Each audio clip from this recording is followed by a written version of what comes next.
I don't like word problems, so let's go ahead and convert it to equations as quickly as we can.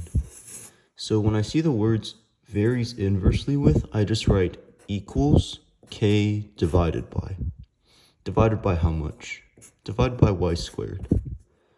And they say x is 16 when y is 2. So let's go ahead and change x and y to these numbers. So x is 16 and y is 2. And 2 squared is how much?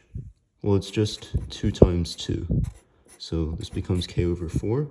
And what should we do to both sides of this equation to get k by itself? Well, since this is division, we do the reverse. So multiply both sides by 4.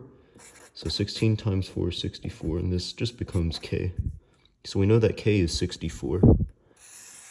And they're asking for the value of x when y is 64.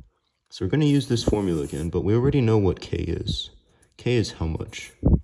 64. So let's copy the formula and just change k to 64. So divided by y squared.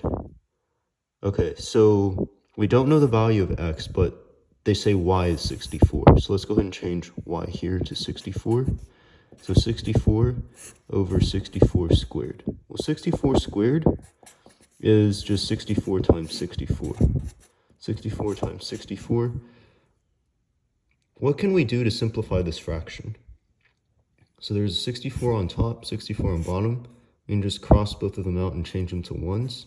So this becomes 1 over 1 times 64, which is just 1 over 64. This is your answer.